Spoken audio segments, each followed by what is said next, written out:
11 browse. Treading water that they drowning. My head on a swivel. Yeah. It's only really my surroundings.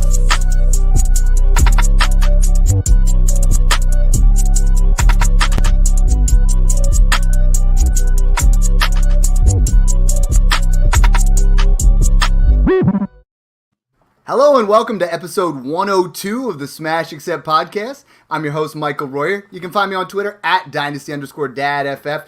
Coming at you with a special Labor Day episode because a lot of things going on here. But I mean, you guys, we wanted to give you guys some takes. You know, a lot of people talk about hot takes. We wanted to give you some hot takes, but with some actionable advice, right? A hot take without anything for you guys to do with it is just throwing out numbers, throwing out names.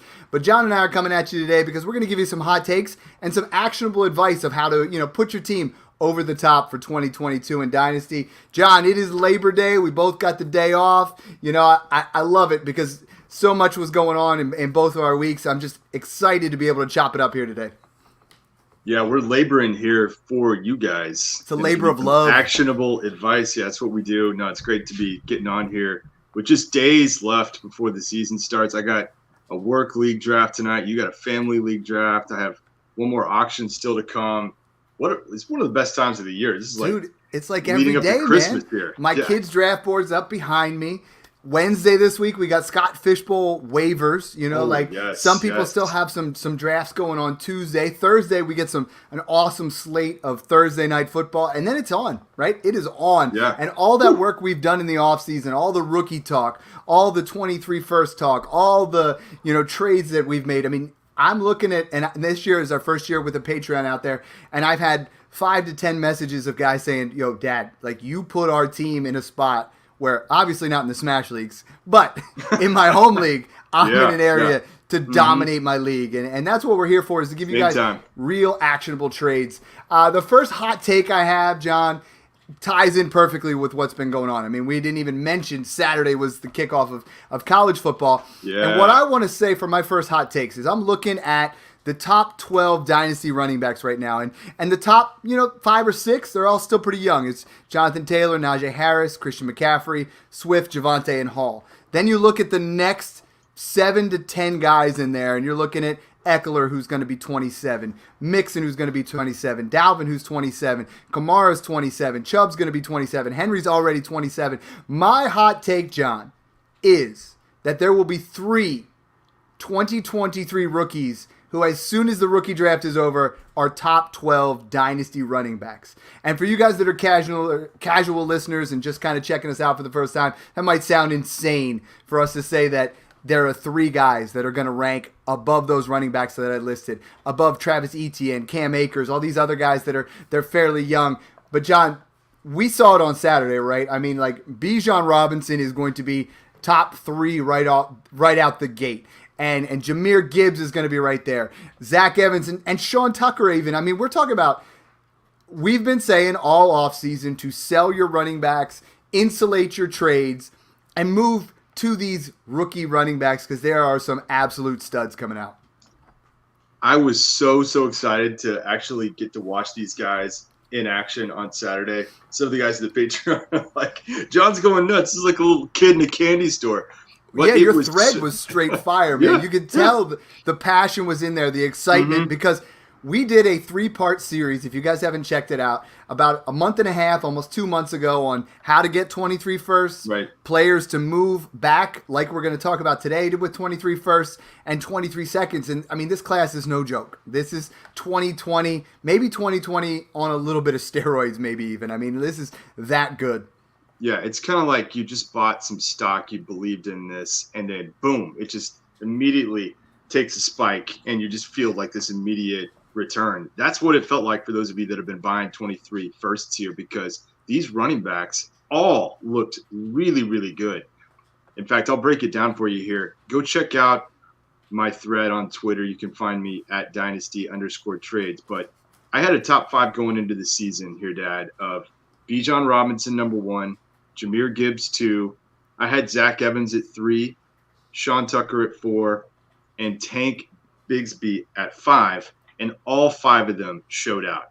Starting with Bijan, you mentioned him. I think what we were talking about here, he had like 10 touches. He had 10 broken tackles. Yep, 10 He just forced missed tackles on 10 touches. I mean, that is like phenomenal ridiculous. Saquon Barkley college type talk. Yeah, you just see him with this vision, and he's just electric. He just always seems to make somebody miss, and he's just so smooth cutting in and out of breaks. He had some really smooth catches as well, and an absolute filthy red zone rushing touchdown that I posted. Ended up with 111 yards on 2 touchdowns. Again, on 10 touches. So it was crazy to watch him, but just absolutely electric. And if we drafted today, John, I mean, he's got to be a top 5 running back. I mean, you know, you got Jonathan Taylor. You clearly still have to have Taylor above him. And then it's, you know, Najee, Javonte, Hall, Swift, and he's in that conversation. Right there. You know, taking McCaffrey out of it for age. He's right there. Yeah. I think all we need to see is, I mean, hopefully he'll stay healthy this year, and I think that he's got to land first-round draft capital. But a lot of people think he will, even early round 2. I think he's going to be in that range. So for those of you that have a 101, maybe 102 type pick in your upcoming drafts, get Bijan. The other guy that I think has kind of been, for some people, in the running for the top overall running back is Jahmyr Gibbs, who transferred over to Alabama. And Alabama just rolled Utah State, so they didn't really need him. But same thing with him. He had 10 touches, but 98 yards. So you're averaging like 10 yards a touch. And he had this incredible break on a run that I posted. Just like the top speed looked like, I don't know, like 20, 21 miles an hour. He just was off like a rocket, just kind of lightning in a bottle. So Jahmyr Gibbs looked great. And those two will match up in week 2, Texas, Alabama in Austin. I'm actually going to be at that game. Can't wait to watch those two in that showdown. And then the other two, Zach Evans transferred over to Ole Miss and looked really good. Great vision, balance, burst, had a couple nice catches. He just is like a big play waiting to happen. And he had 152 all-purpose yards. I posted one of his pretty slick runs that he had in week 1. So that was a validation that he's going to look great in that new offense. And then Sean Tucker. Wow. This guy, I think I'm actually going to have to move him ahead of Zach Evans. He is amazing to watch. Go watch some of these big plays against Louisville in week 1. I posted one of them on my thread. He took a screen and just like, boom, gone. Like 55 yards to the house. And he had 6 receptions. Looked like a true dual threat. Ended up with 183 yards and 2 touchdowns. I think a lot of people are talking him up as it could be like the RB2 even. And I can see it. I mean, when you flash like that, he just kind of gets lost because he plays for Syracuse in the ACC. But do not sleep on Sean Tucker. And then Tank Bigsby. Not everybody has him at 5 like I do, but he played fantastic for Auburn. I actually watched him some last year, and he looks faster and more nimble this year. He broke a lot of tackles and finished 16 carries, 147 yards, another 2 touchdowns, had a breakaway run that I posted. It looked really good. He's not really involved in the passing game, so I think he's kind of a tier below some of these other guys, but I really like him. And then there's a bunch of other guys, Dad. Go check out the thread. I talked about Kendall Milton at Georgia, Deuce Vaughn, K-State. You had Blake Corum, Michigan, Zach Charbonnet, UCLA, Devin Achane, and A&M. I'm kind of watching all these guys. I'm going to keep everybody posted throughout the season on this. But, wow, I would say, no question, 23 firsts are worth more now than they were a week ago after week 1 college football. And I think they're only going to continue to go up. I mean, like That's right. we've already seen a spot where they felt like they peaked. And now I'm seeing some deals going out there. And one thing we're really trying to get you guys to come around on, and I've been talking about it, about really trying to sell your Alvin Kamara for a running back you like plus these 23 firsts. And last week we talked a lot about insulated trades, and some of our newer listeners are like, what is that? So what we're trying to do is we're trying to assess a breakout candidate. So if I'm selling Jonathan Taylor, I want Breece Hall, who I think is the next big thing, and an early 23 first, because that insulates that value where I think Breece Hall is going to ascend up, and I think that 23 first makes up that value. Another, like we're going to talk about several examples of that, but if you can insulate the value where, next year Breece Hall is maybe a second difference from Jonathan Taylor, and then that early first becomes Bijan or it becomes Gibbs, now all of a sudden you just basically got a 2-for-1 in what you believe in. And we, that might not have been the greatest example. We're going to go over plenty of examples, but an insulated trade is just assessing that next guy. The ones I've done in the past, the most famous one was when I took DeAndre Hopkins and traded him for DK and a 23 first after his rookie year. The guy was like, thought he was going to be in the playoff scenario, and that ended up becoming Najee Harris and DK Metcalf for DeAndre Hopkins. And I think what I've been telling everybody, and I keep getting it, people are like, yo, Dad, not all 23 firsts are the same. We have to get that crystal ball out. But you want to target this time of year that guy who's a fringe, right? Who doesn't listen to Smash Accept, so he doesn't realize it's top 3 or bottom 3. He's just been sitting there at 105 to 108, finishing in that 5th to 8th range. You make that move, right? And you get, let's say you move off of Najee Harris for Javonte Williams, and you get a 23 first. So you move off of, a move like that. That first, that guy thinks is going to be minimal. We're telling you how awesome this 23 class is, and we're not going to spend the whole pod on this, I promise. But we really wanted to just preface that of like, that's how you execute those insulated trades. You get these guys, and you go from just having DeAndre Hopkins to the next year, Metcalf is worth more than Hopkins, Najee is worth more than Hopkins. It's a double win, and that's what this 23 class is going to give you. That's what happened in 2020. John, the question that everybody's asking, and I nailed the last 2 years, the RB1 overall. And I started looking at it, right? So if you look at the RB1 overall over the last 4 years, it's looking at a guy that's putting up 250 carries. The yardage, you're looking at somewhere around 1,200 yards. But they got to have, every single one of them has had over 15 rushing touchdowns. Okay. Every single one of them has had over, and JT was the lowest last year with 37 receptions. So it's got to be a guy that's going to go out there, and he's going to have to get receptions. He's going to have to run the ball. He's going to have to score touchdowns. Who is that RB1 for you this year? I think both of us have agreed it's not Jonathan Taylor for me. It's not Jonathan Taylor for you. If you had to pick a guy who's the RB1 this year, who is it? Yeah, I'm going to go with Derrick Henry. I threw this hot take out there. This is our hot take show, and I said that he could return to the throne, King Henry, back as RB1. I think he will be that total workhorse again. I think he's healthy. And remember, he left halfway through the season as the RB1 overall, ahead of JT at the time. I kind of worry a little bit about the Tennessee offense, but he's going to be the focal point. He's going to get worked. And I think he's absolutely has a path to that many touchdowns. And I think they actually will need to work him into the passing game a little bit. They don't have A.J. Brown. Treylon Burks is still coming along. So I think they actually will be smart and work him in there. So that's mine. And, to your point, I will add, I think that Indianapolis may be a bit more balanced this year with Matt Ryan now at the helm. And I think they're going to be working it to Michael Pittman and their tight ends and, this new rookie. So, I think that's a decent take to see that JT is no longer the one. Now, who's your guy, though? Who do you got at RB1? I agree with that 100% with Matt Ryan there, and I felt like, Jonathan Taylor had to be that guy, and they just, with Carson Wentz, they leaned on it. For me, it's between two guys. I've been saying a lot on the pod that my dark horse is Dalvin Cook. I think Dalvin Cook is one of the cheaper guys, and he fits that mold of the yardage. But, John, I find myself buying him everywhere in my win now teams, and it's Christian McCaffrey.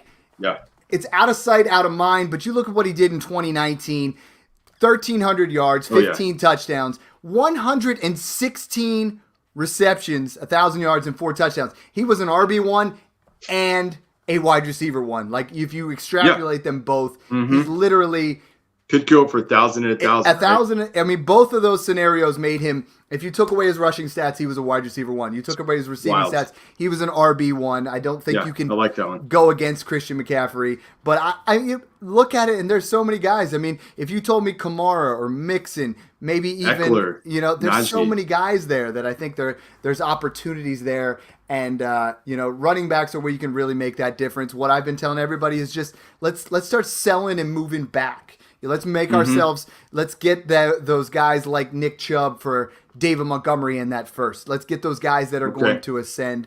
I know you have another hot take on a running back here, and there's so many here. For me, it's DeAndre Swift with over 90 receptions.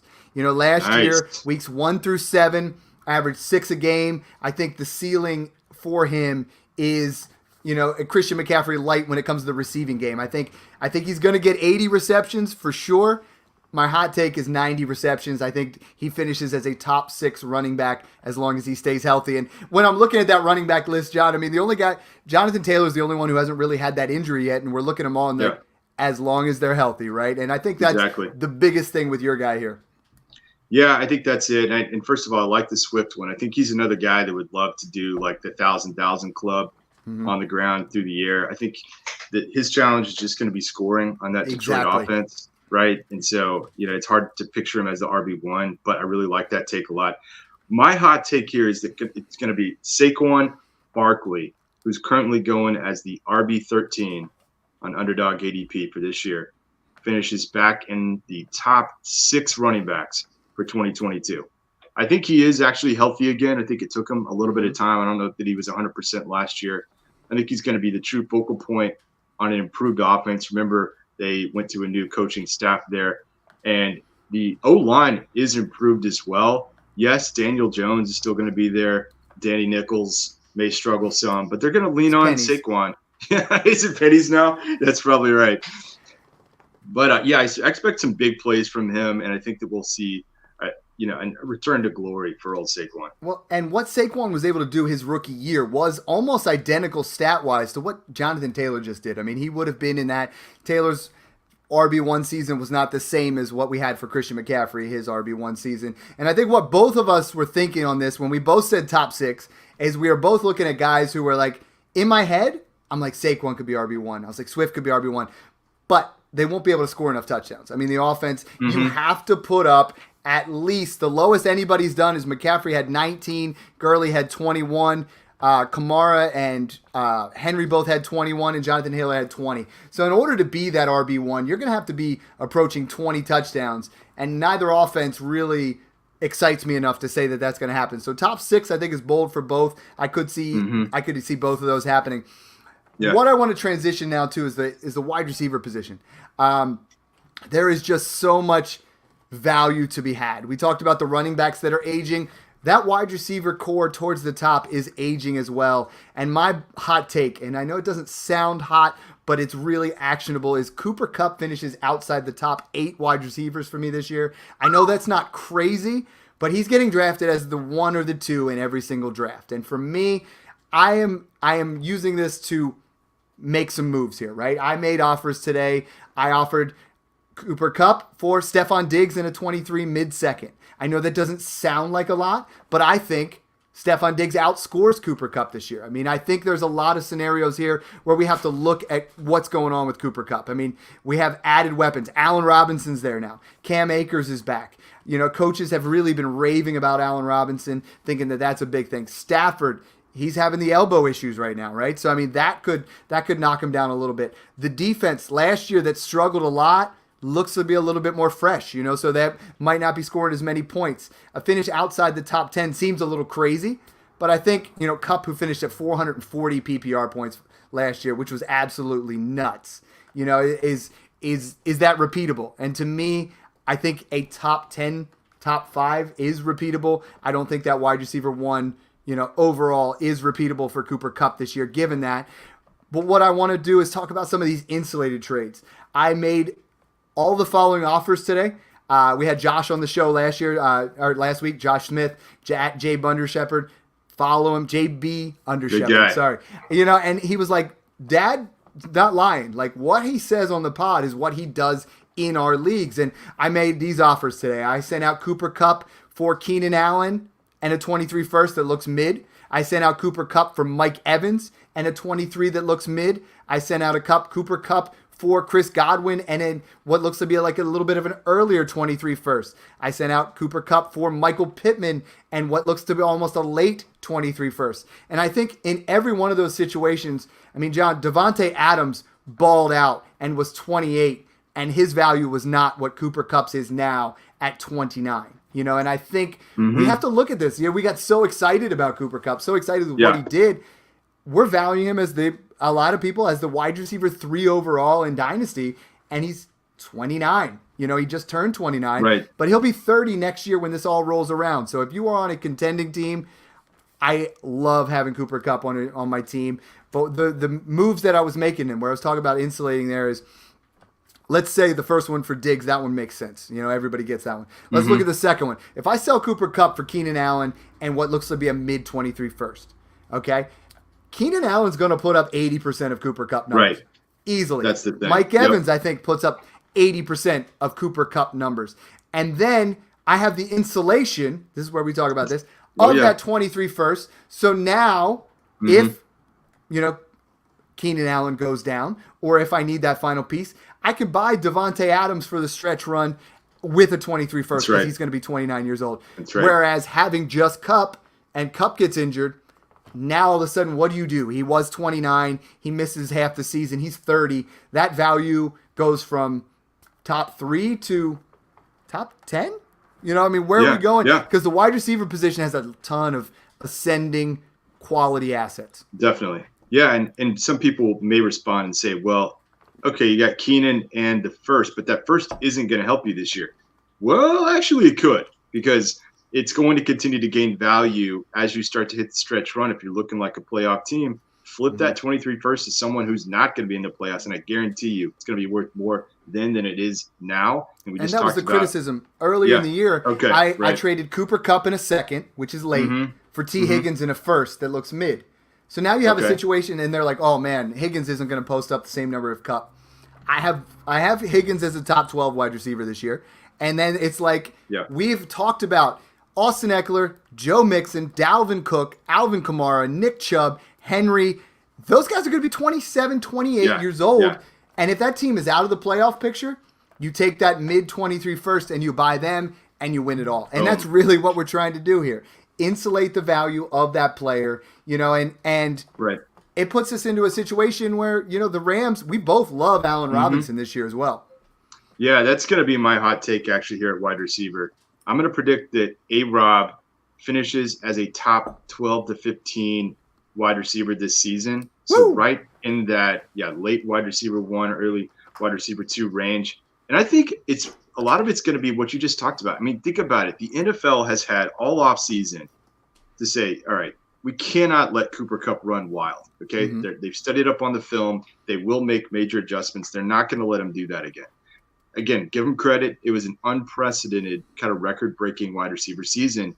But I think what we're saying is to take advantage of that and sell high, it's going to be very, very difficult for him to repeat that. And part of it is because A-Rob is now in town.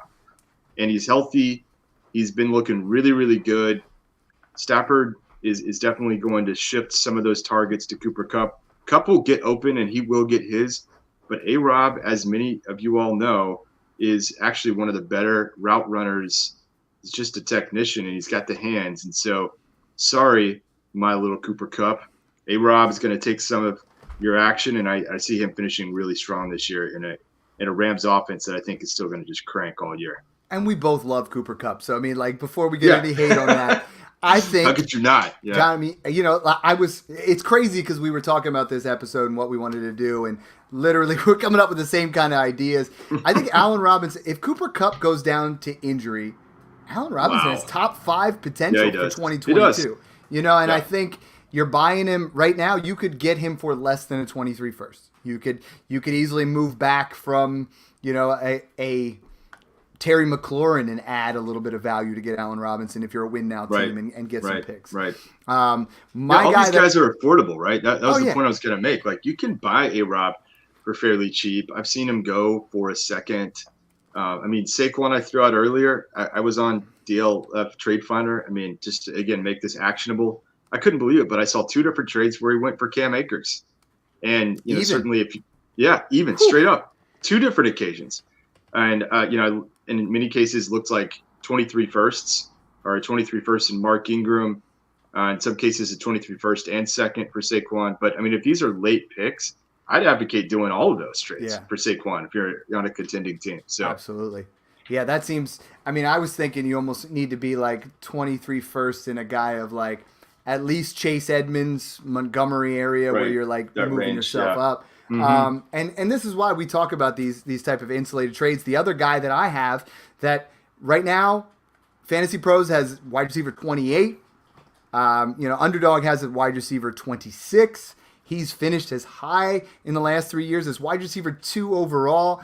I know I've been pounding the drum over the last couple weeks, but listen, the knee brace is off. He's practicing. Chris Godwin will be a wide receiver 1. He's going to finish in that 12 to 15 range. I believe it's closer to 12 on it. A fantastic offense. Gronk is gone. We know Evans is going to get his, but I think Chris Godwin becomes one of the biggest steals, period. Like, he's 26, and most Dynasty rankings have him at 16 right now. And this is a guy who has produced back-to-back wide receiver 1 seasons, and now he's healthy. And I think he will finish that way, definitely in a points per game basis. If he misses 2 or 3 weeks, it's not a big deal. It's Dynasty. If we can move back, if you're in that mid area where you're like, John, like, I need 2 or 3 more pieces to contend, but I'm close, then you sell Cooper Kupp for Godwin in a mid-23 first. And now all of a sudden, that mid-23 first becomes 105, and you just got Chris Godwin and Jackson Smith and Jigba, and you are jumping up and down because both of them will be worth more than Cooper Kupp next year, or at least very comparable, and that's why we talk about the insulated trades.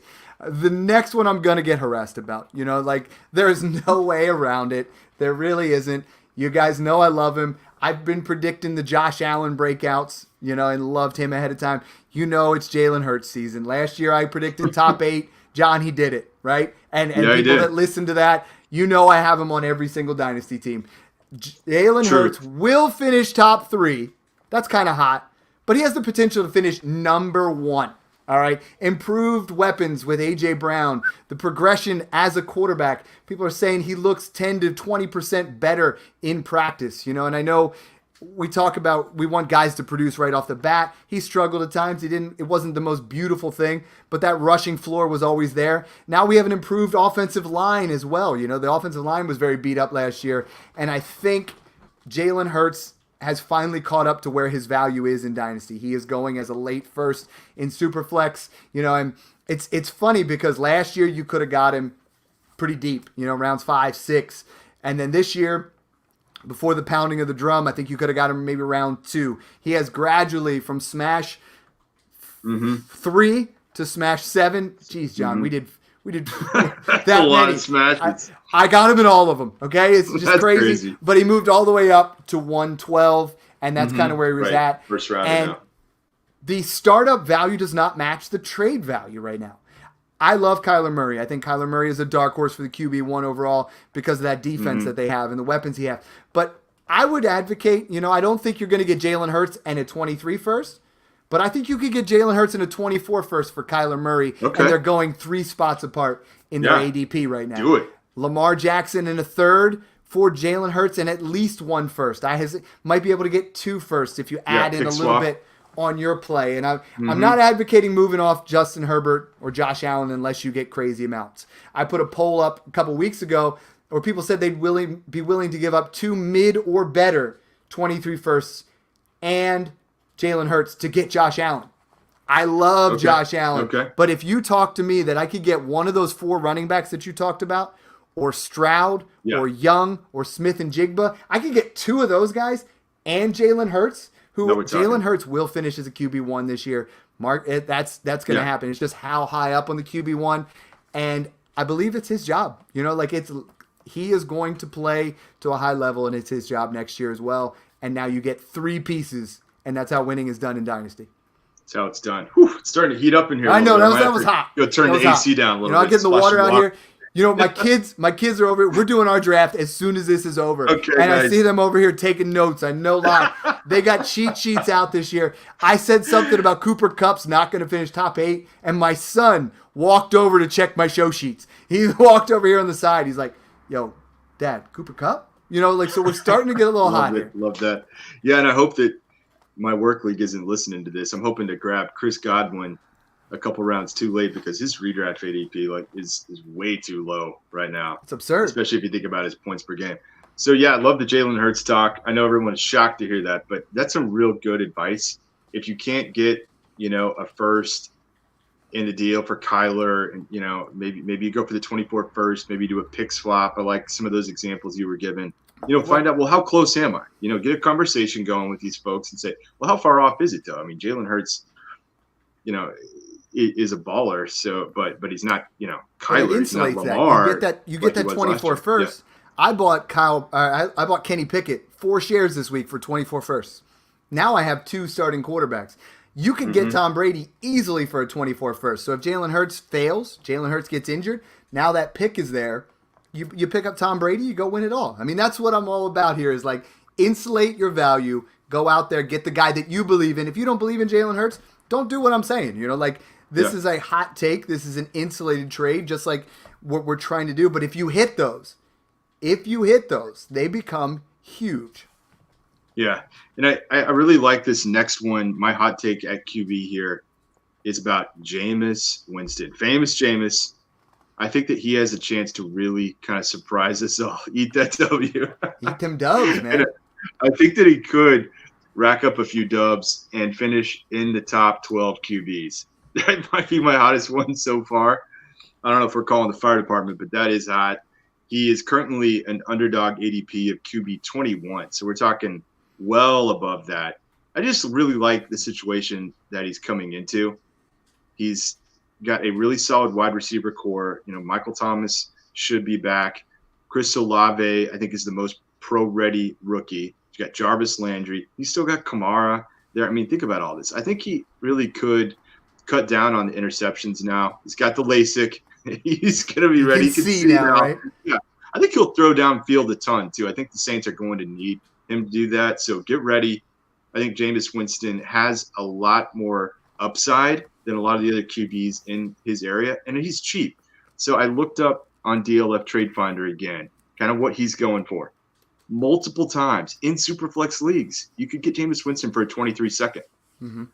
And again, this is really about contending teams who need a QB2. That's kind of the context here. Like, we don't know what's going to happen with Jameis next year. Well, the age there, I mean, he's 26 years old. You know, he was a top 5 quarterback the last time that he had some legit playing time. I'm not saying that's where he's going to be again, but the Saints are not in a position to go out and get a free agent with their cap where it is, and they're not. Yeah. They don't have the draft capital to go get someone either. Taysom, so right? If Jameson, if Jameis, not Jameson, I was going to go Jameson Williams. If Jameis goes and he's a top 12 quarterback, like you said, or even top 15, they don't have a better option for 2023. This could be a 2-year rental for a 23 second. You could see it, right? Yeah, for sure. The narrative's definitely there. He went for Christian Kirk and a third. I saw one trade where he went for Mariota and Jordan Love. Okay, here's one. He went for Van Jefferson, Laviska Shenault, and a third. I mean, why would you not do that? Yeah. So, there's a range. Here's another one where he went for Traylon Burks. Okay. There's a little bit all over the place here for Jameis, but I mean, he can be had for fairly cheap and get you that QB2. I really like that one. Yeah, I mean, if you're on a contending roster and you have Aaron Rodgers, would you consider Jameis Winston in a mid-23 first? I mean, I love Aaron Rodgers, or Matthew Stafford, you get Jameis in a 23 first, or Kirk Cousins, maybe you get Jameis in a 23 second thrown on top of there. I mean, there's so many different ways to play around with that one. The guy that I think has the potential to finish, he's at QB 16 on a lot of websites. I feel like he could easily finish top 12, maybe top 8 even, and especially in Scott Fishbowl, it's Derek Carr. I mean, we talk about guys getting improved weapons. He's got Devontae Adams. He's got a healthy Darren Waller. Derek Carr is going to be in some shootouts. We know that AFC West is just loaded up. He is going to be in games where he's not going to be able to win 21-18. He's going to have to put up 35, 38 points. Doubt. And when you're playing, that AFC West is going to be I mean, I had Herbert. I wanted to throw out some takes with that because I love him. Yeah. I think he's my dark horse MVP this year. But I was like, that division is just going to be fun. So yeah, heck yeah. That one's good. When to move over, we're talking about wide receivers. For me, I think Treylon Burks is going to be the rookie wide receiver 1. And I think he was my guy coming into the process, and we've moved around. We loved Garrett Wilson. We loved Drake London in the draft process. London seems a little banged up with a hamstring, but I think he leads all wide receivers. I think there was a little bit of conditioning problems, maybe an injury issues, but recent optimism. I mean, like, he's going to play a major role here. Robert Woods is not what he used to be, I don't think. I think Robert Woods is a nice guy to add. Throw a pair of thirds out there, maybe a late second, get him in there. But I don't think Robert Woods is the alpha that a lot of people seem to be thinking. I think that's Treylon Burks is that alpha where I think he could have a DK Metcalf type rookie season, maybe 700 yards, maybe double-digit touchdowns, rushing and receiving. And, man, that backfield, if they get creative and they have some backfields where Derrick Henry's back there and Treylon Burks, or they find ways to get really creative misdirections, I think he could rush in a Debo sense way for maybe 300 yards if they use him properly. And that's why I think he's my wide receiver 1 out of the rookie class. And a lot of people have moved him. I mean, John, I saw he's come down quite a bit. I saw Treylon Burks go for Dameon Pierce the other day, and my heart wept. Dude, I cried. We had a whole pod on that last week about Dameon Pierce. But, I'm seeing James Cook go over him in drafts, and they just keep pushing him back. Sky Moore's moving above him, and I'm just like, he was too good in college to not have, Willis looks good. Tannehill's going to be able to support him, and I think he's my wide receiver 1 out of the rookie class this year. Well, and it is kind of hot now, to your point. That was my problem with Burks early on, even preseason and then heading up to the season there for a little bit. He was going like 102, 103 range, and that was a little bit too steep for me. But now, to your point, he's going later in the first, and he could be had for a value. Range. Yeah, so I think at this point, it's worth considering at that point. So staying with this, I have a hot take as well on the rookie wide receiver class that I haven't really seen many people with, but I'm going to say Chris Olave coming back to the Saints again with Jameis Winston. I'm going to ride that one a little bit more and say that Olave will be the highest scoring rookie wide receiver. And about this time next year, I think he could be viewed almost like his teammate Garrett Wilson in Dynasty rankings this time next year, because I think we'll see a spike in value from his production as a rookie there with New Orleans. So I think that is a little bit hot. If I really had to be honest, if I'm looking at my own rankings, Drake London I still have ahead of Olave. I do think there's a couple other guys too to have a higher ceiling than Olave, but coming down to it, I think he's the most pro-ready guy, knows how to run the routes, understands the offense. He's going to get open, and again, I think they're going to be a pass-heavy team with Jameis Winston. So that's going to be my hot take there. The next part that goes with this, and we were talking about it with Adam Armour last week, when we have these guys, you want George Pickens, you want Treylon Burks, you want Chris Olave, and I've been advocating, and it might not be working anymore, but paying a 24 first and some juice to get them. We talked about how great that 23 first class is. If you have the 110 to 112 range, are you willing to drop that for Chris Olave? Or is that too steep? I've been bouncing that around in my head because I said London, who we had as the wide receiver 1, I feel is worth that 108 maybe next year, and in that range. But if one of these guys you believe is enough to put you over the edge, are you willing to pay that 23 first for any of these? And I find myself going back and forth. I'd almost rather pay a 24 first and second to secure one of these two guys. Yeah, I would try to avoid it, but if you're looking at the 110 to 112 range, I would consider it for Olave. That might surprise some of you, but I really think what we're going to see is a nice value gain for Olave over the course of the season, just like the 23 first will continue to gain in value. So I think it's an appreciating asset there. So I'd consider it. And again, I would definitely not do it if it's the first 6, 7, 8 picks in this 23 first class. Just you got to make sure, if you're feeling really confident, and look, there's some teams where I'm feeling confident. It's going to be, I'm a playoff team. I have a shot to win it all.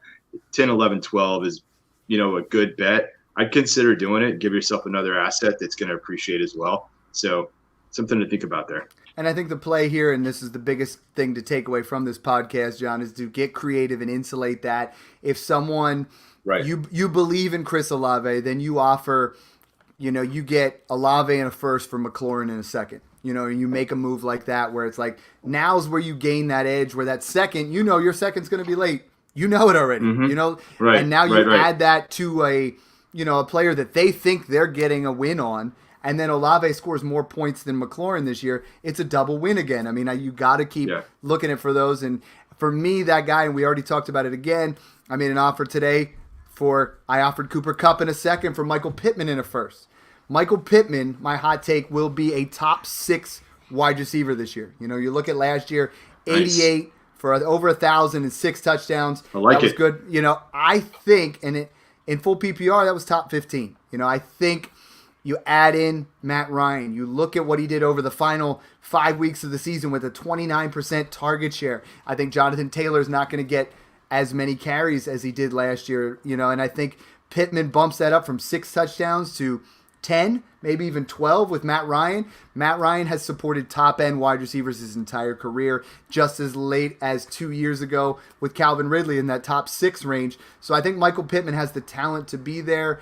He has really moved from, we talk about Smash 3, he went in the 7th round. Smash 7, he's going in the 3rd round, buddy. You know, like he has really moved to a part where he's almost getting to his ceiling.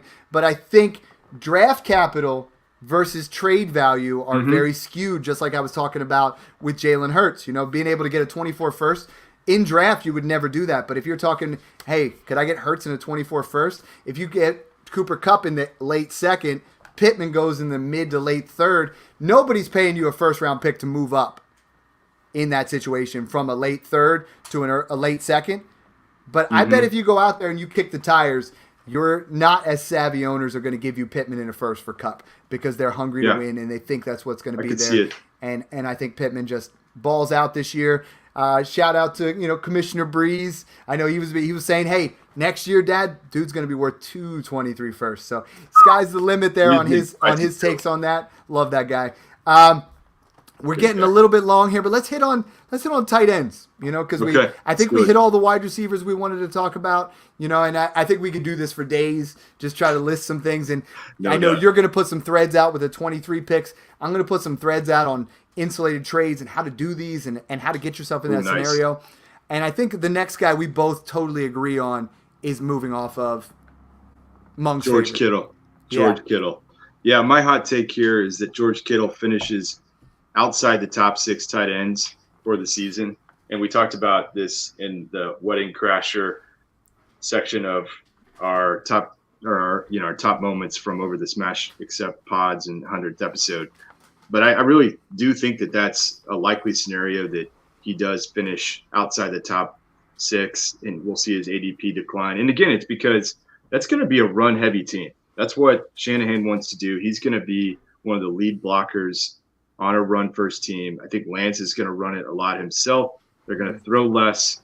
And I think that they will kind of spread it around when they do throw.